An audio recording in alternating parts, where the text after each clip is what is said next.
Programme मध्य मुकाबल में खुशामदीद। मैं हूं रबिया एहसन और मेरे साथ मौजूद है रऊफ क्लासरा। और आज के प्रोग्राम में जो टॉपिक्स हम शामिल करेंगे उसमें सबसे पहले पाक फौज ने बड़े फैसले कर लिए। डिजिटल दहशतगर्दी करने वालों को गिरफ्त में लाने का फैसला, 9 मई के मनसूबा साजों को डील देने से इनकार, मुल्क की सालमियत के ऑपरेशन पर सियासत को गलत रंग देने वालों के हवाले से तर्जुमान पाक फौज ने बड़ा बयान दे दिया।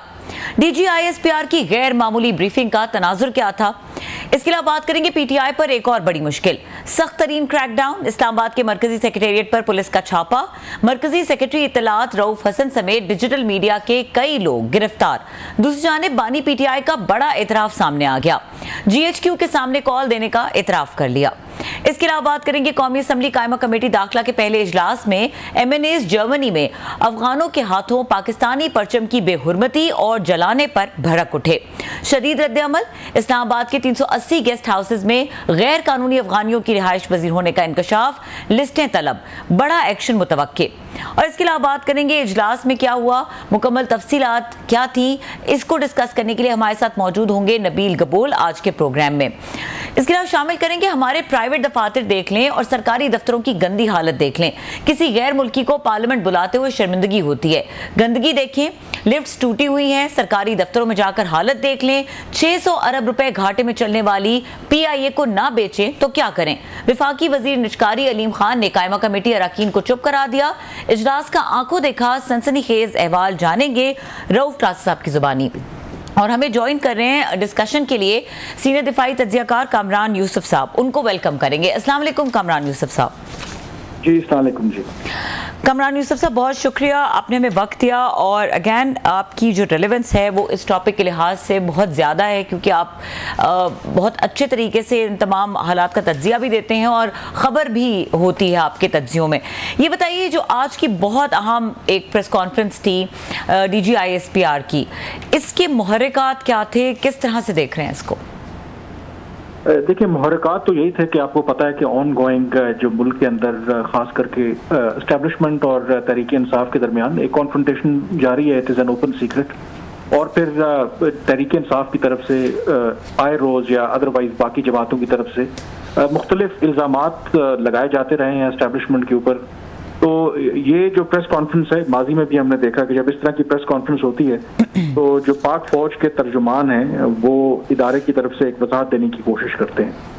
तो आज की भी जो प्रेस कॉन्फ्रेंस थी वो भी इसी तनाजुर में थी। आई थिंक दो बड़े इशू, एक तो जो कुछ अर्सा पहले जो सिविल और मिलिट्री क़यादत ने फैसला किया था कि मुल्क में बढ़ती दहशतगर्दी से निपटने के लिए ऑपरेशन अज़्म-ए-इस्तेहकाम शुरू किया जा रहा है, तो उसको लेकर के काफ़ी तनाज़ा बना। तहरीक इंसाफ, JUIF और जो बाकी जमातें खास करके खैबर पख्तूनख्वा के अंदर, उन्होंने बहुत से तहफ़्फ़ुज़ात का इजहार किया कि ये जो ऑपरेशन शुरू करने की बात हो रही है तो शायद माजी की तरह एक बड़ा फौजी ऑपरेशन है और जिसके नतीजे में वहाँ पर लोगों को नकल मकानी करनी पड़ेगी, कोलैटरल डैमेज होगा। एक तो उन्होंने इसके हवाले से क्लियरली एक वजाहत की कि ये जो ऑपरेशन अज़्म-ए-इस्तेहकाम है ये कोई फौजी ऑपरेशन नहीं है, बल्कि ये दहशतगर्दी के खिलाफ एक मुहिम है और जो ऑलरेडी जारी है तो उसको एक रीइन्विगरेट करने की बात की गई है। दूसरा, अगेन ऑब्वियसली उन्होंने निशाने पे रखा तहरीक इंसाफ को, खास करके जो पहले भी टर्म यूज़ करते रहे हैं, दोबारा उन्होंने टर्म यूज़ की डिजिटल टेररिज्म की, कि सोशल मीडिया के ज़रिए बकौल DGISPR के जो झूठी खबरें फैलाई जाती हैं, जो फ़ौज के खिलाफ, फ़ौज की क़यादत के खिलाफ प्रोपेगेंडा किया जा रहा है। तो अगर आप ओवरऑल अगर मैं इसको समराइज करूं तो उससे यही चीज़ साबित होती है। फिर बाकी जो डेवलपमेंट्स हो रही हैं कि जो तहरीक इंसाफ, इमरान खान और इस्टेब्लिशमेंट जो कॉन्फ्रंटेशन है वो ना सिर्फ जारी है बल्कि आई थिंक हर गुजरते दिन के साथ वो मजीद डीपन होती जा रही है। अच्छा कामरान, आपने ऑपरेशन के बारे में बात की, डेफिनेटली क्लास साहब इसके ऊपर बात करेंगे कि एक बड़ी इंपॉर्टेंट बात उन्होंने की कि ये डिफरेंट है बाकी ऑपरेशन से और इसकी जो नौयत है ये फौजी ऑपरेशन है जो आपने भी अभी मेंशन किया। लेकिन इससे पहले ये बताएं, हम तनाजुर की चूंकि बात कर रहे हैं, ये जो आज हमने क्रैकडाउन देखा है और अगेन ये PTI के सेक्रेटेरिएट पे हमने देखा है जिस तरह रऊफ हसन साहब को गिरफ्तार किया गया, ये आपको क्या लग रहा है कि ये एक जीरो टॉलरेंस है उस जो सोशल मीडिया के ऊपर कैंपेन है, प्रोपेगेंडा है, उसके रद्द-ए-अमल के तौर पे, या जो बानी PTI ने बयानात दिए या बुशरा बीबी ने बयानात दिए उस हवाले से ये एक रद्द-ए-अमल सामने आया है? देखिए, मैं इसको इस तनाजुर में देखता हूँ कि आज से कुछ अर्सा पहले जो वज़ीर इत्तलात अताउल्लाह तारड़ ने एक प्रेस कॉन्फ्रेंस की थी जिसमें उन्होंने ये कहा था कि हुकूमत ने इन प्रिंसिपल फैसला किया है कि तहरीक इंसाफ पर पाबंदी लगाई जा रही है और इसके हवाले से रेफरेंस जो है वो सुप्रीम कोर्ट में भेजा जाएगा। और उसकी जो वजूहात उन्होंने बताई कि जो तहरीक इंसाफ की ऐसी एक्टिविटीज़ हैं जो रियासत पाकिस्तान के खिलाफ हैं और ऐसे शवायद मौजूद हैं कि तहरीक इंसाफ और जो पाकिस्तान इकट्ठे नहीं चल सकते। तो आई थिंक ये जो आज की DGISPR की प्रेस कॉन्फ्रेंस भी थी, जो रेफरेंस था regarding digital terrorism Tehreek Insaf के हवाले से डायरेक्टली इनडायरेक्टली, और फिर जो क्रैकडाउन की जिसकी आप बात कर रहे हैं, जो उनका जो PTI का सेंट्रल ऑफिस इस्लामाबाद के अंदर उसको रेड किया गया, तो मैं तो उसको उसी तनाजुर में देखता हूँ कि जो रियासती इदारे हैं और हुकूमत भी फोर्स उसमें शामिल है कि वो कोशिश कर रहे हैं कि तहरीक इंसाफ के खिलाफ जो शिकंजा है वो टाइट किया जाए और उस तरफ बढ़ा जाए कि तहरीक इंसाफ पर पाबंदी आयद की जाए। तो ये जो क्रैकडाउन भी हो रहा है, आई थिंक ये उसी तनाजुर में इसको देखना चाहिए। Kamran, thank you very much. अभी ये जो टर्म हम ये सुन रहे हैं, एक नई उन्होंने ईजाद की है, कोइन की है कि जनाब डिजिटल टेररिज्म, तो मुझे अब इस पे क्या कहा जाए? आप और मैं विटनेस हैं, अभी हमारी ज़िंदगियों का सामने ही हुआ है, कुछ ज़्यादा लंबा अरसा नहीं गुजरा।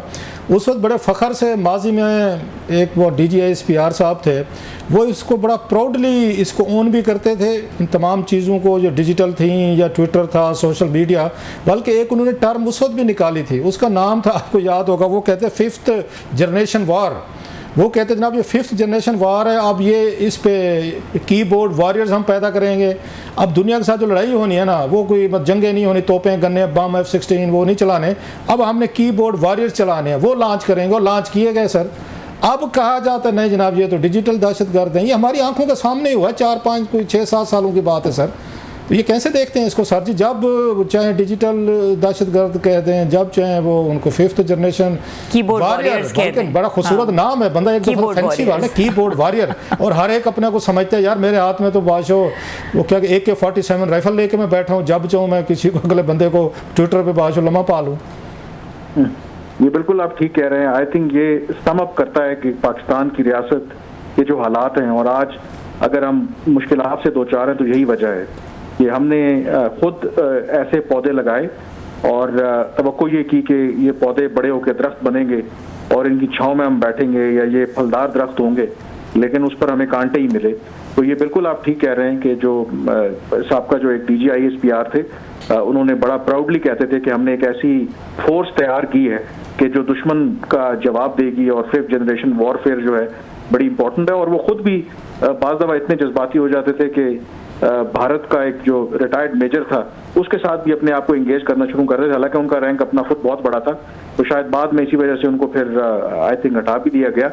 तो ये सोचने वाली बात है। आई थिंक जितनी जो हमारी पॉलिसीज हैं, और इनफैक्ट इस वक्त जो सिक्योरिटी एस्टेब्लिशमेंट को सबसे ज़्यादा जो नुकसान पहुंचा रहे हैं वो वही पहुंचा रहे हैं, वो सियासी जमात जिन पर वो तकिया करते थे, जिनको उन्होंने पोर्ट्रे किया कि जी पाकिस्तान की सबसे बेहतरीन लीडर हैं, ज़बरदस्त जमात है, उसी ने सबसे ज़्यादा इनको डसा।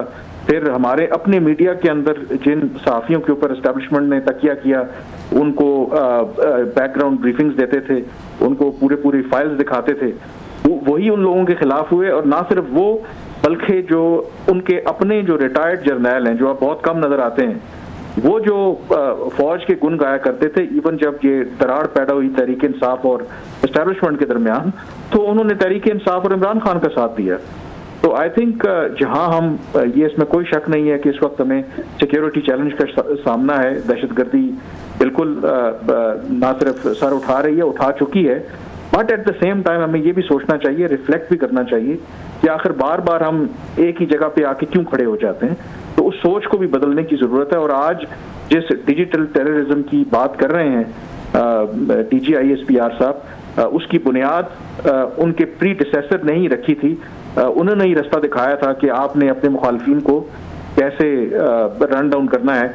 और फर्क ये है कि आज वही जो लोग इन्होंने तैयार किए थे, जो मेडिसिन वो दे रहे थे कि आपने दूसरों को खिलानी है या पिलानी है, वो आज एस्टेब्लिशमेंट को पिला रहे हैं, और एस्टेब्लिशमेंट अब उन्हें डिजिटल टेररिज्म कह रही है। अच्छा सर, आपने बड़ा अच्छे तरीके से इसको एक्सप्लेन किया, लेकिन वो जिनकी हम बात कर रहे हैं प्रीडिसेसर थे इनके DGISPR साहब के, जो माजी में रहे हैं, वो तो ये कहें कि जनाब ये मेरे अकेले का फैसला थोड़ा था, ये पूरा GHQ उस वक्त बैठा होगा, आर्मी चीफ उस वक्त जनरल बाजवा साहब बैठे होंगे, तमाम के तमाम लोगों ने बैठ के ये पॉलिसी बनाई होगी, या उससे पीछे जाएं, आर्मी चीफ के बगैर तो ये फैसले नहीं हो सकते। पूरे के पूरे उस वक्त के कोर कमांडर्स बैठे होंगे, फॉर्मेशन कमांडर्स बैठे होंगे कि ये पॉलिसी बनानी। और उस वक्त ये कीबोर्ड वॉरियर जो थे बेसिकली देवर हेल्पिंग इमरान खान, और इनका इमेज बिल्ड करने के लिए जनरल बाजवा साहब जो जनरल फैज साहब का प्रोजेक्ट था, तो उनका मकसद तो यही था कि खान साहब को ला के हमने इनसे एक्सटेंशन लेनी है, या कल को हमने 2022 में आर्मी चीफ बने, उनके तो अपने उनके वो थे, उनके मफादात थे। सो ये तो पूरे का पूरा इदारे का फैसला था सर कि हमने कीबोर्ड वॉरियर जो है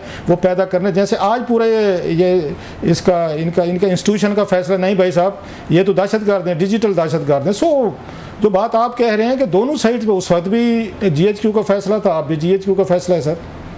ये बिल्कुल आप ठीक कह रहे हैं। आई थिंक जब मैं ये बात करता हूँ तो इसका ये मतलब नहीं कि किसी इंडिविजुअल का फैसला था। ये बिल्कुल जब आप किसी को DGI SPR लगाते हैं या as a matter of fact किसी भी पोजीशन पे लगाते हैं, तो ये फैक्ट है कि जो अस्करी क़यादत होती है या आर्मी चीफ की जो पॉलिसी होती है उसको वो फॉलो कर रहे होते हैं। और एक क्लियर डिफरेंस, बिल्कुल आप ठीक कह रहे हैं, जो उस वक्त DGI SPR थे उस वक्त जनरल बाजवा की जो पॉलिसी थी वो उसको रिफ्लेक्ट कर रहे थे, और जो मौजूदा DGI SPR हैं वो इदारे की और जो मौजूदा आर्मी चीफ है उनकी पॉलिसी को रिफ्लेक्ट कर रहे हैं। और एक क्लियर डिफरेंस जो आपको नजर आता है दो के, अगर आप देखें माजी में जो DGI SPR थे जब जनरल बाजवा थे तो बहुत फ्रीक्वेंट प्रेस कॉन्फ्रेंसेस हुआ करती थी, सोशल मीडिया के ऊपर भी बहुत ज्यादा वो इंगेज किया करते थे लोगों को। लेकिन मौजूदा जो DGI SPR हैं, क्योंकि मौजूदा आर्मी चीफ की पॉलिसी है कि आप स्ट्रिक्टली अपनी जो इंगेजमेंट है उस तरीके से जो पब्लिक आउटरीच है उसको आप कम करें। मसलन एक चीज जो मुझे पता है कि नए जो आर्मी चीफ जब ये बने थे तो अनलाइक जो पास की प्रैक्टिस थी, बहुत सी ऐसी इंगेजमेंट जो अदरवाइज ISPR प्रेस रिलीजेस जारी करती थी, मसलन बहुत से ममालिक के जो एम्बेसडर्स हैं वो आज भी आर्मी चीफ से मिलते हैं, माजी में भी मिलते थे, माजी में कोई भी मिलता था तो उसकी जो प्रेस रिलीज जारी होती थी। लेकिन मौजूदा आर्मी चीफ जब आए उन्होंने कहा कि स्ट्रिक्टली जो प्रोफेशनल जो इश्यूज हैं, मसलन कोर कमांडर्स की कॉन्फ्रेंस होती है या फॉर्मेशन कमांडर्स की, उसके अलावा आप कोई प्रेस रिलीज जारी नहीं करेंगे। मैं किससे मिलता हूँ, अगर एम्बेसडर से मिलता हूँ तो उसकी कोई तस्वीर कोई कुछ जारी नहीं होगा, और वो उसको ISPR फॉलो कर रहा है। तो इसमें कोई दो राय नहीं है कि ये जो पॉलिसी फॉलो होती है ये ऊपर इदारे की पॉलिसी बनती है तो उसके मुताबिक फिर उसको फॉलो किया जाता है। तो वो जो कीबोर्ड वॉरियर्स तैयार करने की पॉलिसी थी वो जाहिर है कि एक इंडिविजुअल की नहीं थी, वो इदारे की थी और उस वक्त के आर्मी चीफ की थी। बहुत शुक्रिया आपका Kamran, thank you very much sir. बहुत शुक्रिया। कामरान यूसुफ साहब हमारे साथ मौजूद थे और ये जो आज की अहम तरीन प्रेस कॉन्फ्रेंस थी इसके तनाजुर के हवाले से अपना तज्जिया पेश कर रहे थे।